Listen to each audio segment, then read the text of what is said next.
This was such a fun treat, and we missed each other because the last time you were here for Zootopia, I didn't get to come to the interview. I was sick. Man. So this is a makeup, we're making Glad good to on see you it. now. So, but man, what a fun ride! I mean, thanks. Thanks, it takes all the things that you love about the first movie and really kind of like matures it and does more with it. Whew. And Boy, I'm that is assuming music that was the to my goal, ears. right? That's what you want to do. Yeah, You hope. Yeah. yeah, the first one we sort of think of as them as kids, and this is them growing up. Yeah. They're still not quite adults, but starting to behave a little bit more that way. Yeah, I thought about that too because like the movie addresses the fact that this is 6 years later, and when you think about like the kids that watched Wreck-It Ralph and now they're probably teenagers, some of them going into high school. I imagine that's a challenge to have to appease to those sensibilities while at the same time keep it a kids movie and a family film. Right, Yeah. because like the little kids will either not have seen the original one or maybe have seen the DVD or seen it online. But yeah, I think about that all the time too. Like I think of myself as like when I first saw Star Wars in like '77, and then they came out like 3 years apart. So it was about 6 years between the first one and then Return of the Jedi. And I mean, I still loved it. I was graduating high school like when the last one came out, but I was still just as big a geek for it, as I was when I saw the Little older, a original. little wiser. Yeah, a little older, a little wiser, but still, well, and then I had my own car where I could go and get in line, overnight and be in the first, group to see it. It'll be interesting for kids who were 12 when the first one came out and who are now 18 and going off to college and sort of experiencing some kids stay at home, some kids go off to school. Like, I'm curious how that'll play with them. I always take my mom with me to see Disney movies because it's kind of a tradition from when I was a kid. She would take me to see Disney movies, and so she loved the first Wreck-It Ralph. I took her to see this one, and she even said, I'm surprised at how sort of adult it was in terms of just the sensibilities and the humor of it. And she said, but I think it's still something, she used to be a kindergarten teacher. So I think it's still something that kids could very well relate to, and that was what was so great, that it works on all those different levels. So congrats, you really nailed that. I did want to ask, talking about things like Star Wars, you guys get to play in a really fun sandbox here. You get to play with a lot of characters. It's crazy. Is there?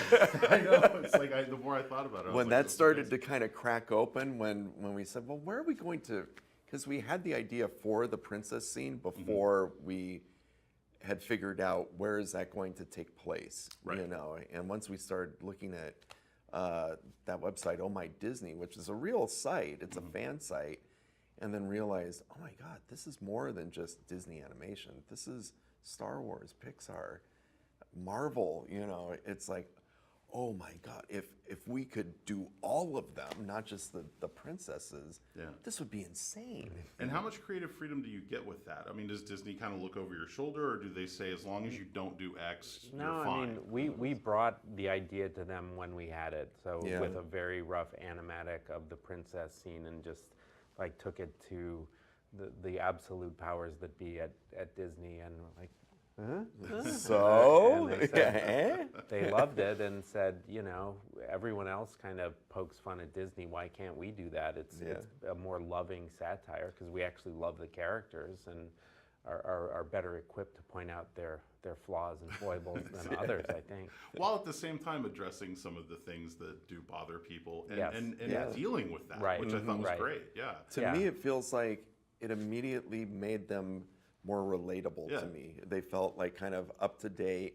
They felt contemporary, because especially like Snow White, Cinderella, like they're great characters and they're great movies.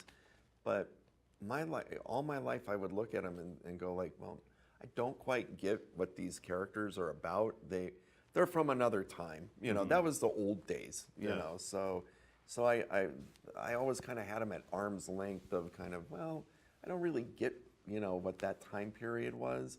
They don't seem like my mom or my sister, So also very impressive that you brought back all the original voice actors. Yeah, 11 of the 14. It's got to be like herding cats, I would imagine, to some extent, like trying to pull all of them together. Really cool, and we did record most of them by themselves, because it was kind of a logistical challenge to get everyone to the studio to record. and everyone was so gracious and so game, you know, for the scene. And we did something pretty cool too. After each one recorded, we blocked out some time with our animation staff that they could kind of sit down with these animators and just give their thoughts about the characters and what inspired them when they played them originally.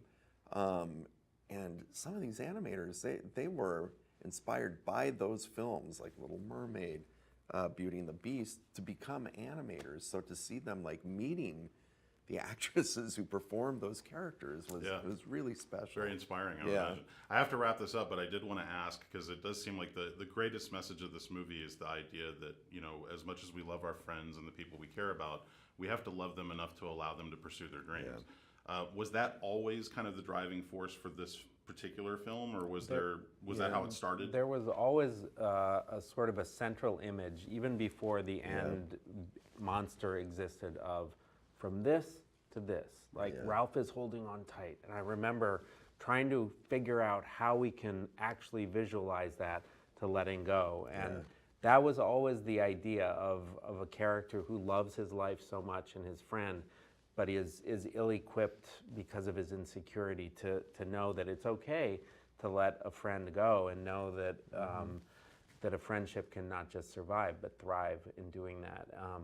So that central idea was there. It just took us a long time to figure out how to make sense of it, you know, making his insecurity an actual villain in the film. Yeah, I thought you did a great job. Thank you, gentlemen. Oh, thanks so much. Thank you so much. Great talking to you.